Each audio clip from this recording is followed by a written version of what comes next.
चरक सूत्र अध्याय 9 खुड्डाक चतुष्पादम अध्याय। चिकित्सा के चार पाद ठीक है, इनका वर्णन किया गया है। तो कि चिकित्सा के चार पाद संपूर्ण रोगों की शांति में कारण होते हैं। गुणवान वैद्य, गुणवान द्रव्य, गुणवान उपस्थाता और गुणवान रोगी। धातुओं की विषमता को रोग कहा जाता है और धातुओं की समता यानी को प्रकृति या समावस्था कहा जाता है, स्वास्थ्य अवस्था। आरोग्य अवस्था का नाम सुख है और रोगावस्था यानी कि विकार का नाम दुख है।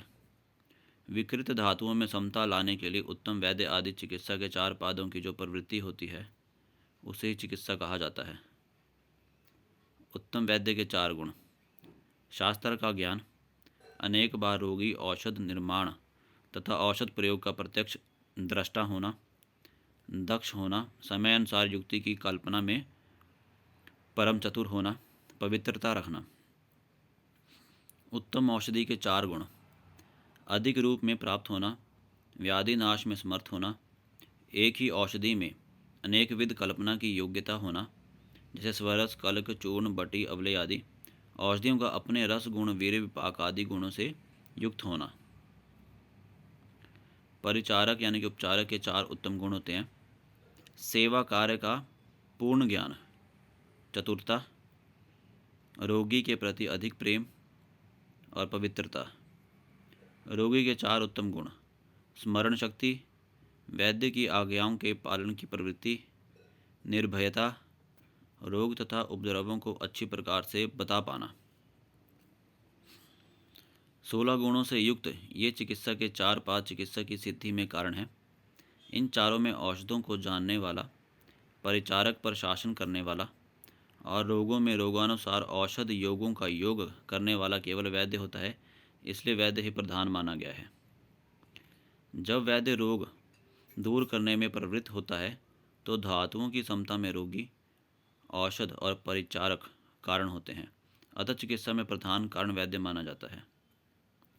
रोगी, परिचारक और औषधि, इन तीनों पादों के रहते हुए जो भयंकर रोग गंधर्व नगर के समान शीघ्र ही नष्ट हो जाते हैं तथा दूसरे रोग जो शीघ्र ही अपने उपाय की प्रतीक्षा करते हैं, वे रोग तीनों पादों के रहते हुए शीघ्र बढ़ जाते हैं। इन दोनों अवस्थाओं में क्रमशः ज्ञानी तथा अज्ञानी वैद्य ही कारण होता है। अज्ञानी वैद्य से चिकित्सा नहीं करानी चाहिए।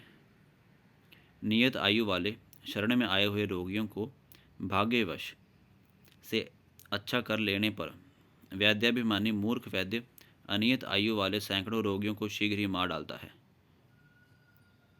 प्राणाविसर वैद्य किसे कहा जाता है? प्राणाविसर का अर्थ होता है जाते हुए प्राणों को जो लौटा लाता है। शास्त्र के अध्ययन में तत्पर रहना प्राणेश्वर वैद्य किसे कहते हैं? तो वो होता है जो शास्त्र के अध्ययन में तत्पर रहता है, शास्त्र के अर्थ को समझने में उचित परिश्रम करता है, स्वयं करता है और अन्यत्र हुए या होने वाले कर्मों को बार बार देखता है। इस प्रकार इन चार कर्मों में सदा तत्पर रहने वाले वैद्य को प्राणाभिसर कहते हैं। राजा के योग्य वैद्य के चार लक्षण: हेतु यानी कि निदान, लिंग यानी कि रोगों के लक्षण, प्रशमन यानी कि रोगों की शांति के उपाय और रोगों को के पुनः उत्पन्न होने के यत्न। शस्त्र, शास्त्र और जल, इनमें पात्र के अनुसार गुण और दोषों की उत्पत्ति हो जाती है।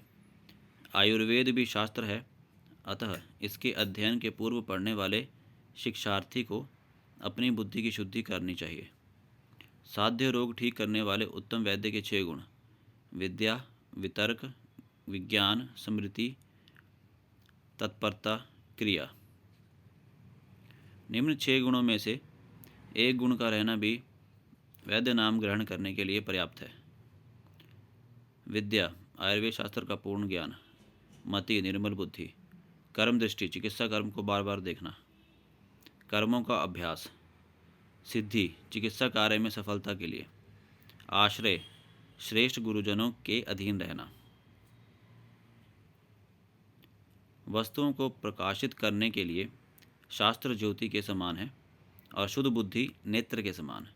इस निर्मल शुद्ध बुद्धि और शास्त्र रूपी दीप से युक्त होकर जो चिकित्सा करता है उससे अपराध नहीं होता।